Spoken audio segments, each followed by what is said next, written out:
On regarde les matrices de rang R. On va prendre des matrices même rectangulaires, hein, ici. Donc, petite m', n colonnes, et puis on est sur un corps K, et on va dire que le cardinal de K sera Q, et on peut imaginer que c'est un nombre premier. Je vous rappelle quelques petits résultats, oui, parce que quand K c'est Z sur PZ, on sait que Z sur PZ est un corps. Tous les corps finis ne sont pas sous cette forme, mais voilà, on appelle ça Q. Alors maintenant, on rappelle quelques résultats. D'abord, on avait compté le nombre de bases sur des bases 2, on va mettre 2Kn, et il y en a Qn-1, c'est-à-dire on commence par un élément de K puissance n de l'espace vectoriel Kn, mais qui n'est pas nul, et on va compléter cette partie libre, puisque c'est un élément non nul, par une base, en prenant d'abord un élément de Kn qui n'est pas sur la droite, engendré par le premier élément, puis un élément qui n'est pas sur le plan, donc il y en a Q2, engendré par les deux autres, etc. Et on va jusqu'à Qn moins Qn-1.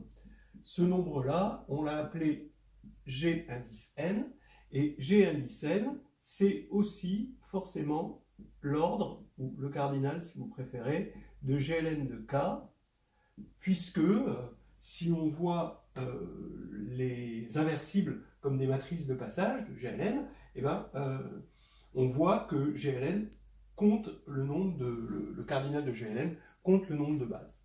Voilà. Alors maintenant, avec ça, on va en préliminaire compter, on va compter le nombre de sous-espaces, donc on va appeler GR KN égale, alors ça s'appelle la Grassmannienne, les sous-espaces de K puissance n, donc ce sont des sous-espaces, hein, et qui sont de dimension K. Alors ça, on le fait avec des groupes, hein, et comment on fait? Donc on commence à avoir l'habitude, hein, ici on fait agir GLN de K, c'est un groupe, c'est le groupe des matrices inversibles qui agit sur cette Grassmannienne par un G et puis un F, on associe l'image directe G de F. C'est toujours la même chose, on a des actions qui sont naturelles, hein, on regarde l'image de l'espace par l'automorphisme. Alors, maintenant, oui, ça va rester un sous-espace, évidemment, et comme ça, comme GL, c'est des éléments inversibles, la dimension, elle est conservée, on a toujours la dimension égale à K, donc c'est bien défini, hein, et puis ça fait bien une action. Donc maintenant, comment ça va nous servir? D'abord, l'action est transitive, ça veut dire que GR de Kn, c'est une seule orbite. D'accord?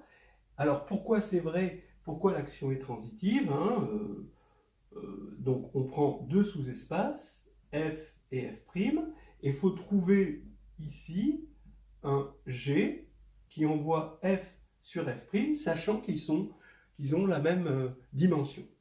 Alors, c'est toujours les mêmes choses. La transitivité dans le linéaire, c'est souvent lié, ou dans la fine, hein, à des problèmes de théorème fondamental. Donc, il faut l'existence d'un élément qui fait passer de là vers là. Et c'est souvent le théorème fondamental de l'algèbre linéaire, ou de l'algèbre affine, ou de l'algèbre, ce que vous voulez, qui va jouer là-dedans.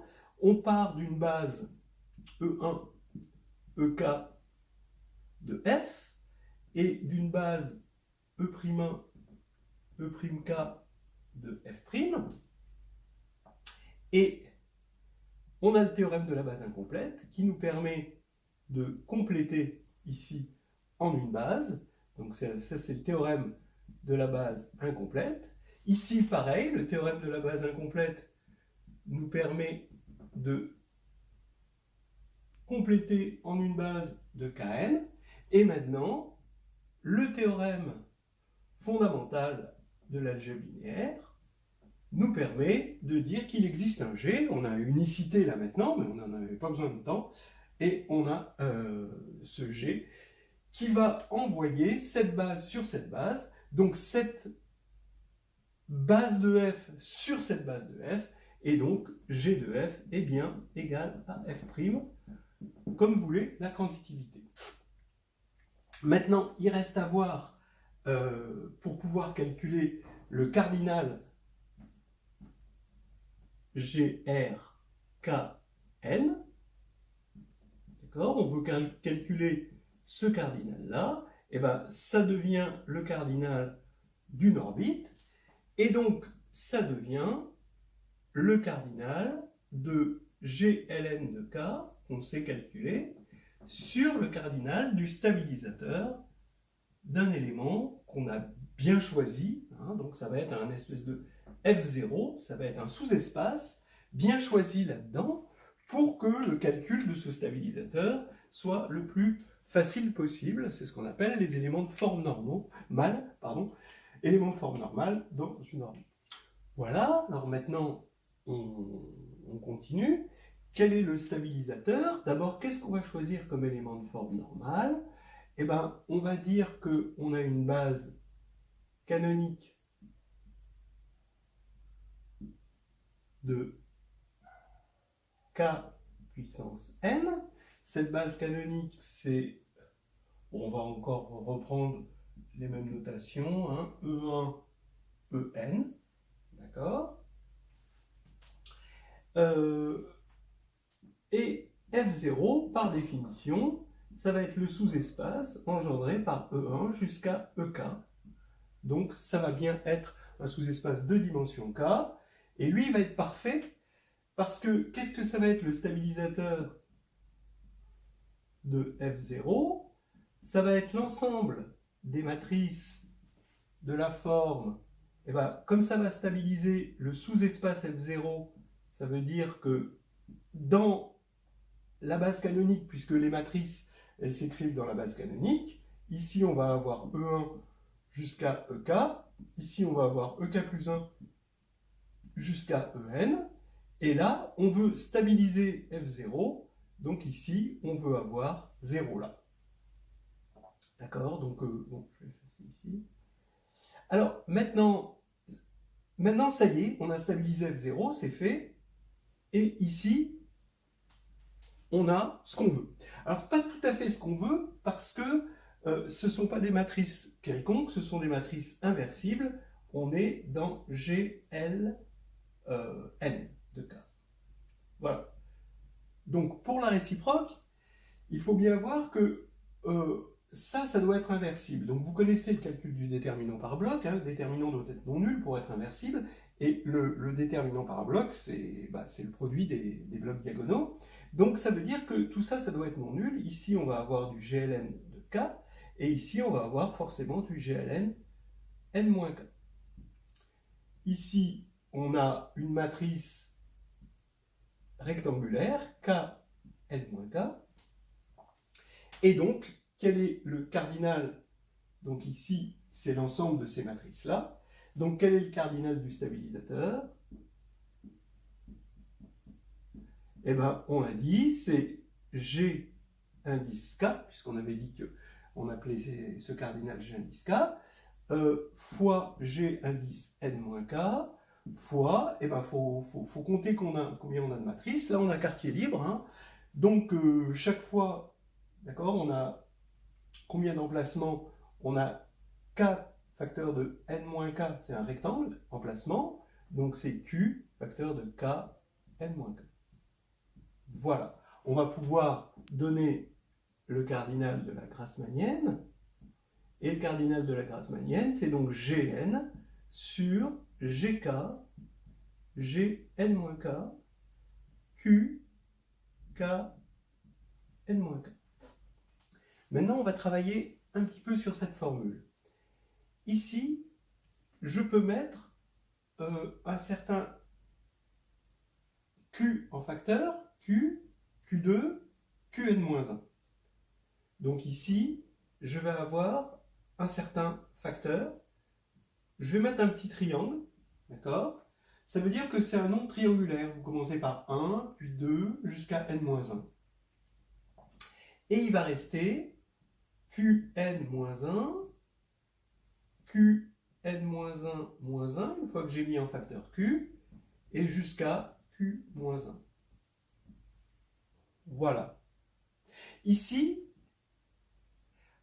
pareil, je peux mettre un petit triangle en facteur. Ici, un petit triangle en facteur. Et ici, vous avez un rectangle. D'accord?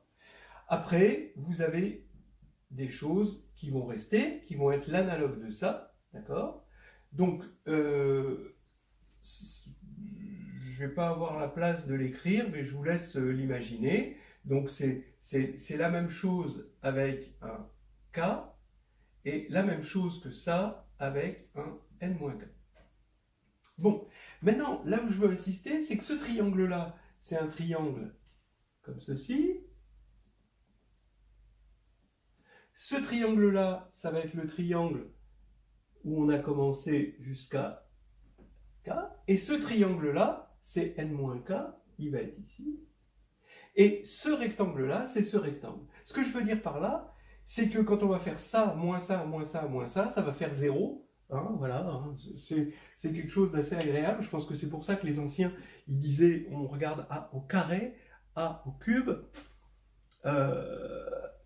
C'était une façon de continuer à faire de la géométrie, de penser géométriquement des choses qui étaient des calculs, de faire des calculs pratiquement. Alors ici, je vais essayer de dire les choses comme ça. Alors, c'est Qn-1, Qn-1, moins 1, jusqu'à Q-1. Et là, je vais mettre Qk-1, Qk-1, moins 1, jusqu'à Q-1. Et Qn-k, moins 1, pareil, hein, jusqu'à Q-1. Et ça, vous pensez forcément à des formules de combinatoire. Donc, dans la combinatoire, effectivement, hein, quand on a commencé à faire de la combinatoire qu'on fait en lycée, hein, on regarde des ensembles à m éléments, des sous-ensembles à m éléments, dans des ensembles à n éléments. Et là, on est en train de regarder les sous-espèces vectorielles de dimension k, on va dire, dans des espaces de dimension n. D'accord? Donc c'est très très analogue, et c'est logique qu'on ait à peu près le même type de résultat, sauf qu'il y a un cardinal de corps au milieu de ça. C'est pour ça que ça va prendre cette forme-là, donc ici on l'appelle n, et là k. Et on rappelle que c'est indisclu, donc on le met entre crochets au lieu de le mettre entre parenthèses. Donc c'est k parmi n, donc c'est des coefficients binomiaux quantiques. On a montré que le nombre de sous-espaces de dimension k dans un espace de dimension n sur un corps de cardinal k était égal à un certain nkq. Et on peut déjà disserter un petit peu là-dessus. Vous remarquez que c'est aussi égal, comme pour la combinatoire classique, hein, avec les nombres binomiaux, c'est égal, c'est symétrique, c'est égal à n-k, q, hein, d'accord? Parce que ici, on a un qn-1 jusqu'à q-1 sur qk-1 jusqu'à q-1 fois qn-k-1 jusqu'à q-1, voilà.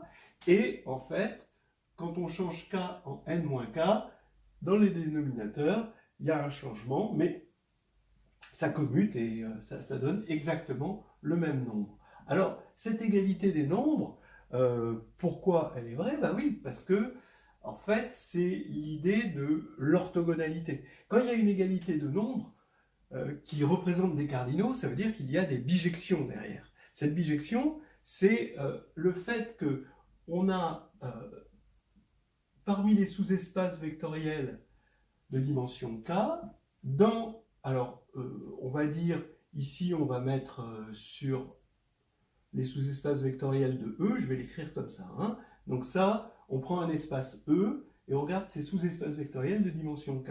Et on va dans n-k, mais pas de E, on va aller dans le dual E étoile. Et là, vous savez qu'à F, on lui associe F orthogonal, d'accord, qui est bien de dimension n-k, d'accord, voilà. Et donc ça, l'orthogonalité, c'est une involution, c'est-à-dire que si on veut retrouver F, il faut reprendre l'orthogonale. Et donc, ici, on a une bijection, et c'est cette bijection qui explique cette égalité. Vous voyez, c'est ça qui est derrière. Donc, voilà, ça fait partie du plaisir de la combinatoire quantique, c'est-à-dire de calculer des choses qui sont purement combinatoires et d'essayer de deviner à quel point ces choses sont les ombres de quelque chose qui se passe dans les structures. Hein, parce que, bon, ça c'est des nombres, c'est un peu, bon, d'accord, il y a une addition, il y a une multiplication, mais c'est quand même assez déstructuré. Alors que là, il y a beaucoup plus de structures. Alors, il y a une structure d'espace vectoriel, il y a des sous-espaces vectoriels, il y a la dualité, etc. Il y a une certaine structure, une certaine rigidité, et quelque chose de... Et le fait que derrière ces égalités, on puisse deviner des choses plus profondes, c'est un jeu assez intéressant de la combinatoire. Voilà. Maintenant, on va regarder l'espace des matrices MMN de K, et dedans, l'ensemble des matrices de rang R. En fait, pour les matrices de rang R, le théorème qui est le théorème principal à la fois d'algèbre linéaire et de théorie des groupes, c'est que on a une action de GLM de K, croix GLN de K, il agit sur M, M, N de K.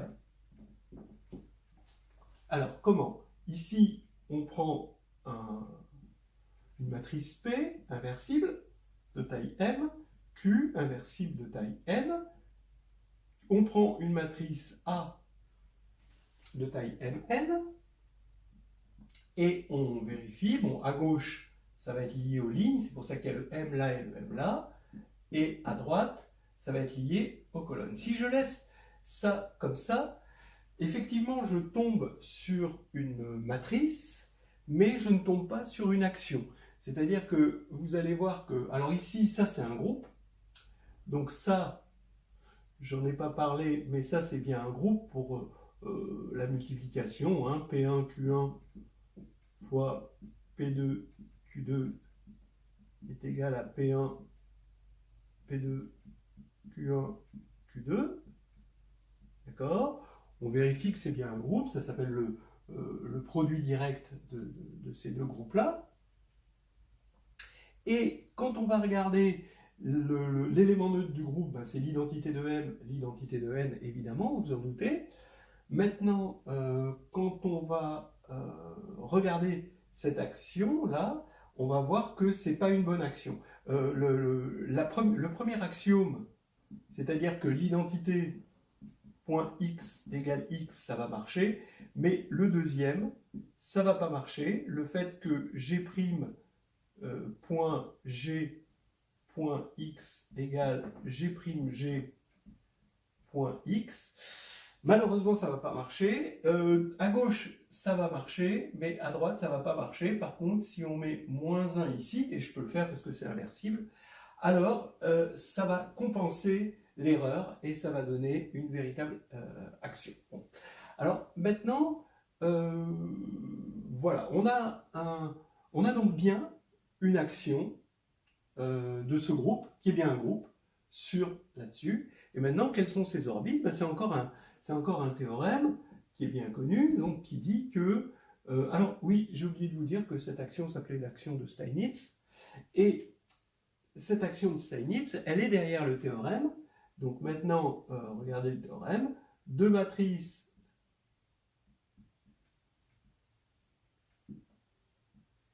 sont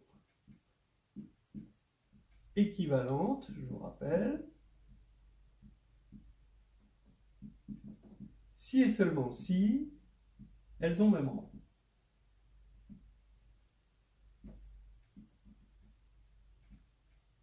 Voilà. Donc, ça veut dire quoi? Alors, équivalente, ça veut dire que il existe P et Q là-dedans, donc A et B sont équivalentes, si B peut s'écrire comme ceci. Alors, qu'on mette le moins 1 ou pas, ça revient au même. Quitte à changer Q en son inverse, on peut se ramener à Q égale moins 1. Donc, deux matrices sont équivalentes, si et seulement si elles ont même rang. Donc, A et B, deux matrices là-dedans, sont équivalentes, si et seulement si le rang est égal. Ça veut dire quoi? Ça veut dire, dit autrement, donc c'est une façon alternative de dire les choses, c'est que comment dire, A et B sont dans la même orbite,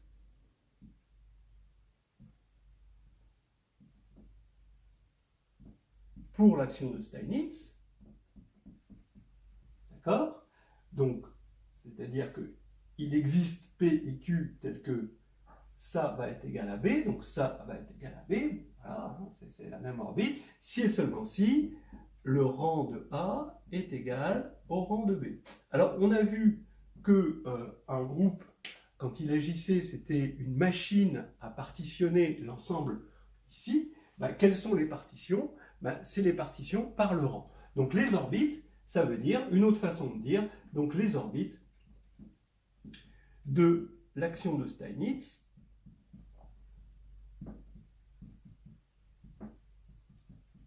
sont classifiées par le rang.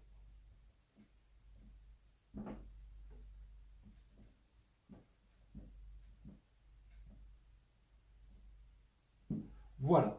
Alors, maintenant, ça veut dire que une orbite, on va pouvoir dire que on va appeler les orbites au indice R. Et maintenant, c'est quand on veut calculer les matrices de rang R, le cardinal de l'ensemble des matrices de rang R, ça va être tout simplement le cardinal de ce groupe-là, GLM de K croix GLN de K, sur le stabilisateur d'une matrice qui va avoir une forme normale, une forme qu'on aime bien, et qu'on va donner tout de suite. Je vous laisse l'imaginer. Voilà. Maintenant, quelle est la matrice de rang R qui va être la plus simple, d'accord, à manipuler? On la connaît, c'est la matrice que je vais appeler I indice R, avec R1 sur la diagonale. Alors c'est des matrices rectangulaires, hein, donc je parle de la diagonale, c'est pas une vraie diagonale, ça n'existe pas hein, ici. Donc ici on va avoir une diagonale qui part de en haut à gauche, et le reste je vais mettre des zéros, et ici je vais mettre R1 pour qu'elle soit bien de rang R. Donc c'est intéressant de la mettre par bloc. Ici, bon, je je devrais l'appeler IR MN, d'accord, parce qu'elle est de taille, et ici c'est la matrice carrée IR, 0, 0, 0. Donc, c'est ça dont on va chercher le stabilisateur, parce que c'est la plus simple. Et donc, on va chercher le stabilisateur, donc on va chercher des matrices P et Q qui stabilisent cette matrice-là.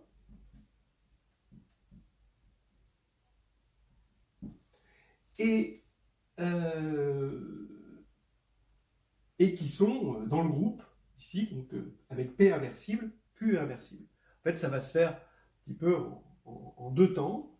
Un premier temps, on va chercher à résoudre cette équation, et un deuxième temps, où on va restreindre, comme on avait fait tout à l'heure avec les grassmanniennes, on va regarder juste les éléments inversibles. Alors, bon, c'est un calcul qu'on va peut-être abréger, mais il faut que P, I, alors P, alors justement, comme I, cette matrice s'écrit très bien comme ça, je vais l'écrire déjà par bloc. P, je la cherche par bloc, A, B, C, D. Et Q, je la cherche par bloc aussi, A', B', C', D'. Alors, quel bloc?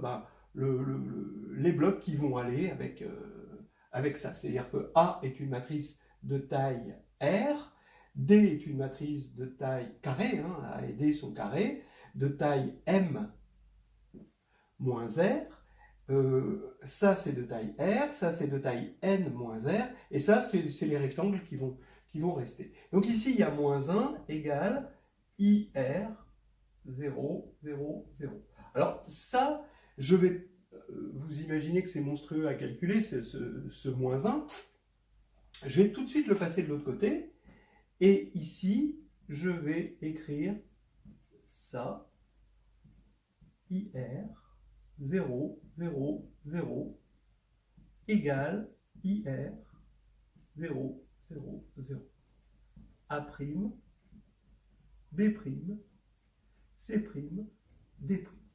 Alors, je vous laisse faire ce calcul. Là maintenant, tout est prêt pour que vous le fassiez vous-même. Il faut développer par ce qu'on appelle le calcul par bloc. Et en fait, vous allez tomber sur A égale, donc A' égale A égale A', quand vous allez identifier. B égale 0. Et puis, c'est-à-dire que cette matrice va être diagonale, va être, triangulaire par bloc. Supérieur, et C' égale 0, c'est-à-dire que cette matrice-là, la matrice Q, est triangulaire par bloc, mais cette fois-ci inférieure. Voilà. Donc, maintenant, il n'y a plus qu'à regarder les conditions d'inversibilité, mais étant donné qu'on a un 0 là, la condition d'inversibilité revient à dire que les blocs, ici, encore une fois, hein, comme tout à l'heure, sont inversibles. Donc ici, il va falloir que ce soit inversible, inversible, inversible. Donc, on conclut que le stabilisateur, ici, on va avoir A, C, G, R. Ensuite, D, c'est G, M, moins R. Ensuite, C c'est quartier libre, on a dit. C'est Q puissance. Alors, combien on a? Des lignes, on en a R. Et des colonnes, on en a M moins R. Ensuite, A', il est déjà fixé, puisque A égale A', donc rien du tout. D'accord? D', c'est G puissance N moins R, c'est un bloc diagonal, d'accord, de taille N moins R. Et puis, ensuite, il nous reste B', qui est de taille, c'est un rectangle, quartier libre. Ah oui, donc je vais peut-être oublier de dire que comme C' était égal à 0, c'est exactement pareil qu'ici, hein. Comme C' est égal à 0, A' et D' doivent être inversibles par le déterminant par bloc. Et maintenant B', ça va être n-r pour les lignes et r pour les colonnes. Voilà, on a le cardinal du stabilisateur. Donc, reprenons. Les matrices de rang R forment une seule orbite pour l'action de Steinitz à cause du théorème qui dit que deux matrices sont de même rang si et seulement si elles sont équivalentes. Du coup, ça nous permet de calculer le cardinal de l'ensemble des matrices de rang R à partir du groupe qui agit et du stabilisateur d'un élément de forme normale et qu'on vient de calculer. Donc maintenant, ce groupe-là, eh ben, c'est le groupe produit, donc le cardinal c'est le produit, c'est Gm fois Gn, ce qu'on a appelé ça. Et ici, on va avoir, alors on va essayer, on avait trouvé G indice petit r, G indice m moins r, Q puissance R m moins r, ensuite G indice n moins r et Q puissance n moins r r. Voilà.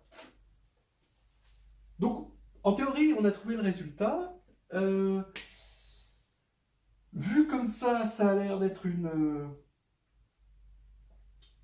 fraction rationnelle en Q, hein, puisque ça c'était des polynômes, les G c'était des polynômes en Q. En fait, il y a des tas de simplifications, un petit peu comme dans la combinatoire classique, hein, quand vous prenez factoriel n sur factoriel k, factoriel n moins k, ça a l'air d'être un rationnel, mais en fait ça se simplifie et c'est un nombre entier. Là c'est pareil, à la fin on va trouver un polynôme, hein, c'est assez intéressant. Mais maintenant, plus intéressant que ça, plus intéressant, c'est que OR, regardez, je vais faire une petite astuce, juste je vais mettre Gm sur Gr, Gm-r, Qr, facteur de m-r, et je vais faire apparaître ici Gn sur, alors il n'y a pas Gr, donc je divise quand même par Gr pour la symétrie de la formule, hein, donc je crée une symétrie artificielle, ici j'ai G n-r, Q n-r facteur de R, voilà, et multiplié par Gr pour compenser la symétrie artificielle que j'avais créée. Alors, si on doit regarder par rapport à ce qu'on a dit juste tout à l'heure, bah, ça veut dire que OR, c'est le cardinal de la grassmannienne. Ça ici, on avait vu que c'était la grassmannienne RM. Ça, c'est la grassmannienne. Bah, vu comment c'est présenté, je pourrais mettre R, N, mais je vais mettre N moins R, N, de K, hein, et fois GR. Voilà une formule assez jolie qu'on va essayer de faire parler. Voilà la formule donc du nombre de matrices de rang R dans Mn de K. Mais cette formule est trop jolie pour rester comme ça muette. Et c'est la partie probablement la plus intéressante de la combinatoire quantique, c'est-à-dire de voir une formule et d'essayer de la faire parler. C'est-à-dire que ça, c'est comme des indices, hein, dans une affaire policière, et essayer de reconstituer les faits à partir de traces et de petits indices comme des petits cailloux que le petit poussé aurait laissés, et essayer de faire parler et puis de reconstituer une situation plus réelle. Voilà, le héros est en train d'arriver. Alors, maintenant, on va se dire que c'est quoi ça? Ça, c'était des matrices. Mais des matrices, derrière la matrice se cache une application linéaire. Donc ici, c'est une application linéaire de rang R. Ici, qu'est-ce qu'on a? On a un sous-espace. Alors, elle est de rang R, c'est une application linéaire, excusez-moi. Donc de Kn, donc on part des colonnes et on arrive sur les lignes. Hein, donc c'est de Kn dans Km. D'accord? Là, on a un sous-espace de Km. Là, on a la Grassmannienne ici. Donc ici, un sous-espace de Km de dimension R. Ici, on a un sous-espace de Kn de dimension n-r. Voilà, hein, d'accord? Si on essaye de faire parler tous ces objets, voilà ce qu'ils disent. Lui, qu'est-ce qu'il dit? Lui, c'est un automorphisme, c'est un automorphisme de Kr. D'accord? Voilà, ils ont tout dit. Maintenant, il faut réfléchir. Comment, à partir d'une application linéaire, une égalité, d'accord, c'est une bijection. On n'a pas fait parler l'égalité. L'égalité, ici, c'est une bijection. Alors, ça veut dire qu'il y a une bijection entre des applications linéaires de rang R, de Kn vers Km, avec un triplet constitué d'un sous-espace de dimension R, d'un sous-espace de Kn de dimension n-r et d'un automorphisme de Kr. Eh bien, oui. Allons-y. On a une application ici qu'on va appeler phi. Elle est de rang R. Qu'est-ce qu'on va lui associer? Ici, forcément, l'image de phi, qui est bien un sous-espace de Km, c'est-à-dire l'image, de dimension R. Là, vous avez compris la formule du rang. D'accord? La formule du rang nous dit que le noyau de phi,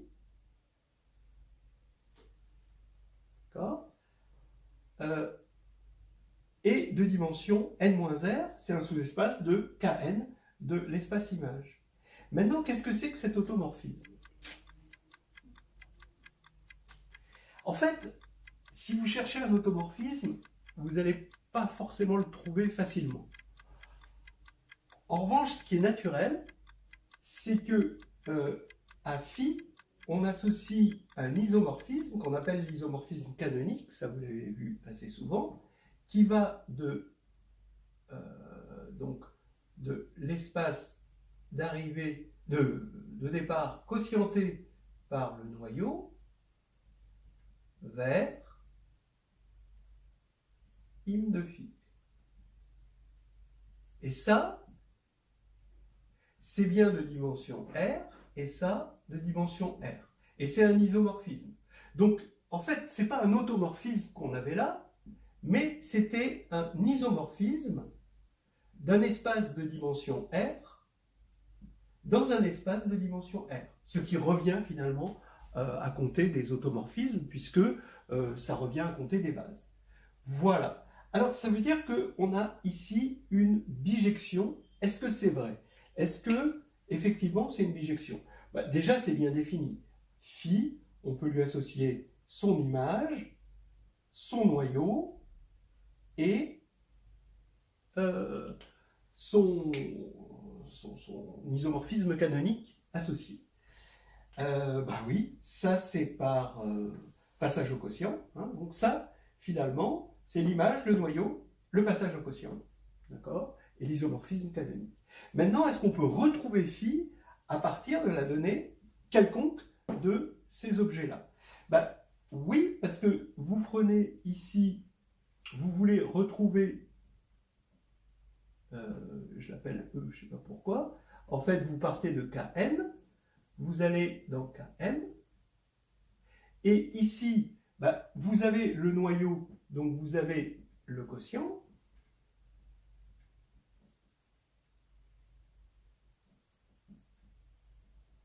Donc ça, c'est bien défini parce que vous avez le noyau. Donc cette application pi, elle est bien définie.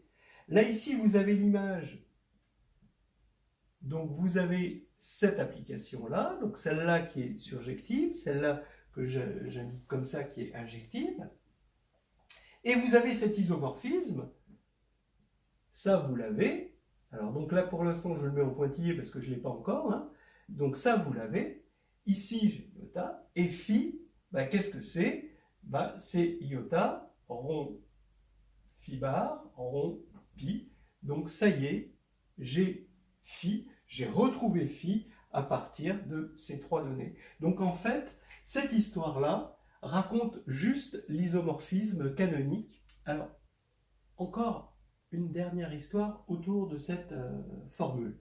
On peut se poser la question, combien y a-t-il d'applications, donc le cardinal, de l'ensemble des applications injectives, linéaires hein, évidemment, de K, on avait dit N, vers Km.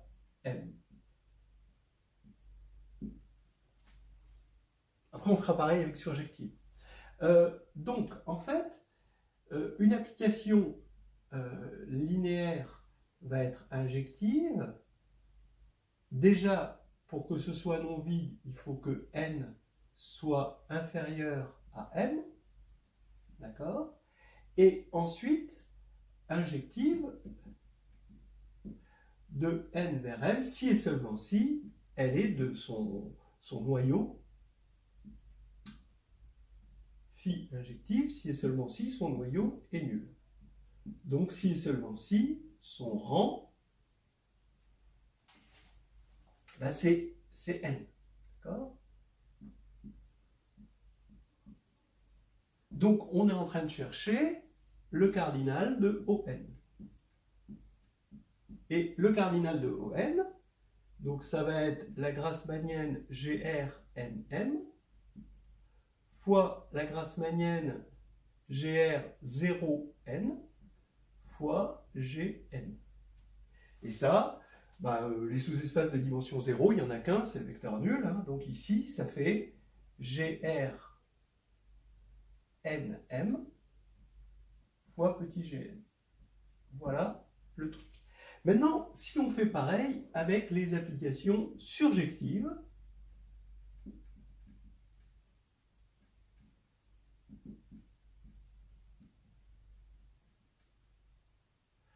alors je vais encore supposer n inférieur à m, et donc je vais changer n en m ici.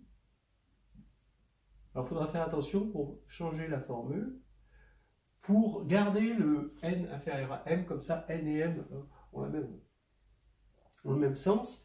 Et phi est surjective. Donc ici, hein, il faut bien sûr que n soit inférieur à m pour avoir quelque chose de non nul. Et phi est surjective si et seulement si bah, le rang de phi est égal à m. Est égal à n. Voilà. Et donc, on recalcule au n. Et on a la grassmannienne GRNM fois, bah, toujours pareil, 1 fois GN. Et qu'est-ce qu'on découvre? On découvre la même formule. C'est-à-dire qu'il y a autant d'applications injectives d'un espace de dimension n vers un espace de dimension m que d'applications surjectives d'un espace de dimension m vers un espace de dimension n. Alors je vous laisse juste réfléchir, puisque c'est ça le vrai jeu, c'est que quand on voit comme ça des égalités, qu'est-ce qu'elles veulent dire derrière? Tout à l'heure, il y avait l'orthogonalité, bah là, c'est ce qu'on appelle, c'est encore la dualité, hein, c'est ce qu'on appelle la transposée. C'est-à-dire qu'on a une application, quand on va à des applications linéaires de E dans F, et on peut aller des applications linéaires de F étoile dans E étoile, qui à phi associe ce qu'on appelle la transposée. D'accord? Donc la transposée, hein, elle est de phi à une forme linéaire. Ça va associer donc à une forme linéaire U. On va associer U rond phi. Voilà. Donc ça c'est phi transposé. Et ça, il se trouve que cette transposée, c'est encore une involution comme l'orthogonalité, et ça va établir ici un isomorphisme, là ici. Et si ici on a quelque chose d'injectif, c'est que ça transforme le noyau en l'image, etc., etc. Et on sait que ça transforme l'injectivité en surjectivité. C'est-à-dire que toute application injective, on lui associe de façon bijective, par une bijection, une application surjective et inversement. Donc il y a autant d'injections que de surjections. Donc cette égalité vient juste de la dualité. D'ailleurs, si vous regardez ça, cette fois-ci dans la théorie des ensembles, vous vous rendez compte qu'il n'y a pas de dualité en tout cas pas cette dualité-là, dans la théorie des ensembles. Pourquoi? Parce que quand vous regardez le nombre d'injectifs, d'accord, vous avez ce qu'on appelle des arrangements, hein, le nombre d'applications injectives d'un ensemble à, on va dire, n éléments vers un ensemble à m éléments, c'est les arrangements de n éléments dans m éléments. Donc ça, c'est une formule très très classique. Maintenant, le nombre de surjections, ça se fait avec la formule du crible. C'est une formule nettement moins classique, beaucoup plus impliquée, beaucoup plus difficile, et c'est pas égal, c'est pas la même chose. Alors que là, on a l'égalité dans le cadre ici des espaces vectoriels. Moralité, dans les espaces vectoriels, il y a une dualité. Ça vaut le coup d'aller dans les espaces vectoriels, même si on a des problèmes dans les ensembles, d'accord, d'aller se balader dans les espaces vectoriels, on récupère une dualité qu'on n'avait pas dans les ensembles.